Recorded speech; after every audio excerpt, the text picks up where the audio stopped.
విశాఖపట్నానికి చెందిన కమెడియన్ రఫీక్ మహమ్మద్ను మచిలీపట్నం పోలీసులు అదుపులోకి తీసుకున్నారు. తన ప్రదర్శనలో జనసేన అధినేత పవన్ కళ్యాణ్ కుటుంబ సభ్యులపై అలాగే మంత్రి నారా లోకేష్పై అనుచిత వ్యాఖ్యలు చేశారనే ఆరోపణలపై ఈ చర్యలు తీసుకున్నారు.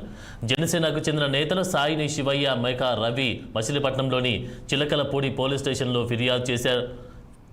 పోలీసులు రఫీక్ను అదుపులోకి తీసుకొని విచారణ కొనసాగుతుంది.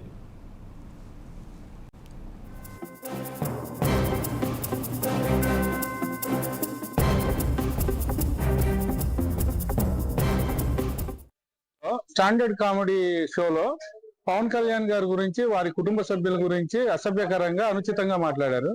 ఇది ఆ రోజు గత 2 రోజుల క్రితం సోషల్ మీడియాలో ఎక్స్ లో ఒక అతను పోస్ట్ చేశాడు. అతను తిడతా ఇలా చేయడం తప్పని ఖండిస్తూ చేశాడు. అది మేము సోషల్ మీడియా చూస్తా ఉంటే అందులో కనబడింది. వెంటనే మొన్న రాత్రి 10 గంటలకు వచ్చి చిలకలపూడి పిఎస్ లో కేసు పెట్టడం జరిగిందండి.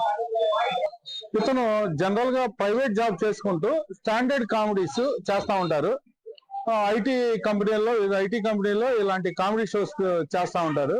ఆ వైజాగ్ చుట్టుపక్కల ప్రాంతాలన్నీ కూడా ఇలాంటి కామెడీ షోస్ చేస్తాడు. అందులో పవన్ కళ్యాణ్ గారి గురించి అనుచితంగా మాట్లాడడం, వారి కుటుంబ సభ్యుల్ని దిగజారే విధంగా కామెడీగా చెప్పడం, ఇదంతా కూడా మమ్మల్ని బాధించింది. వెంటనే మేము చిలకలపూడి పోలీస్ కేసు పెట్టాం. వారి ఎఫ్ఐఆర్ నమోదు చేశారు. విశాఖపట్నం నుంచి వారిని తీసుకురావడం జరిగింది. హాస్పిటల్ చెకప్ పంపించారు. వారిని కఠినంగా శిక్షించాలని, వారికి ఏదన్నా వెనకాల ఏమన్నా Paytm batch, YCP Paytm batch ఏమన్నా వారి వెనకాల ఉంటే వారి అకౌంట్స్ అన్ని కూడా చెక్ చేయాలని, చెక్ చేసి చాలా కఠినమైన శిక్షలు వేయాలని మేము సిఐ గారిని కోరడం జరిగింది. అలాగే ఎస్పీ గారికి కూడా మేము వాట్సాప్ ద్వారా తెలియపరిచాం. పర్సనల్ కమెంట్ చేశాను పవన్ కళ్యాణ్ గారి మీద. నేను దానికి అపాలజీ చెప్దాం అనుకున్నాను. నేను చేసిన తప్పే. పర్సనల్ విషయాలు నేను చెప్పుకోవాల్సింది. నేను అనవసరంగా పర్సనల్ విషయాలు దూరి ఆయన మనోభావాలు అండ్ వాళ్ళ ఫ్యాన్స్ మనోభావాలు కూడా హర్ట్ చేశాను.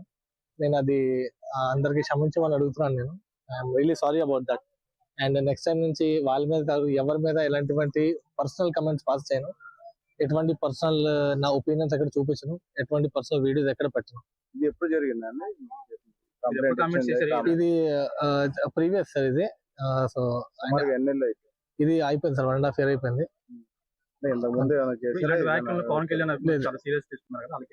నేను వాళ్ళు చెప్పాల్సిన ఏంటంటే, నేను చేసిన తప్పని ఒప్పుకుంటున్నాను. నేను నెక్స్ట్ టైం ఇంకెప్పుడు ఇలాంటి విషయాలు, ఇలాంటి పర్సనల్ విషయాలు ఎప్పుడు చెప్పనని నేను మీకు హామీ ఇస్తున్నాను. నేను ఇంకా నెక్స్ట్ టైం ఎప్పుడు పర్సనల్ విషయాలు లేదండి. ఇవన్నీ నేను పర్సనల్ గా నేను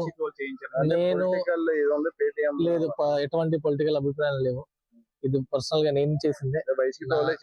లేదు, ఇదంతా నేను నా పర్సనల్ గా నేను చేసుకున్నదే. అది కూడా అది స్టాండప్ కామెడీలో ఫ్లో లో వస్తుంది. అది పర్సనల్ గా నేను రాసి చేసింది కాదు. ఇది అలా అని కాదు సార్. అక్కడ ఆడియన్స్ జనరల్ వచ్చే క్వశ్చన్ దాన్ని బట్టి నేను ఒక రిప్లై ఇచ్చానే తప్ప ఇది నేను పర్సనల్ గా చేసిన టార్గెట్ కాదు. ఇది నేను చేసిన తప్పే. అది అటువంటి చేయకూడదు. నేను చేసిన తప్పే. అది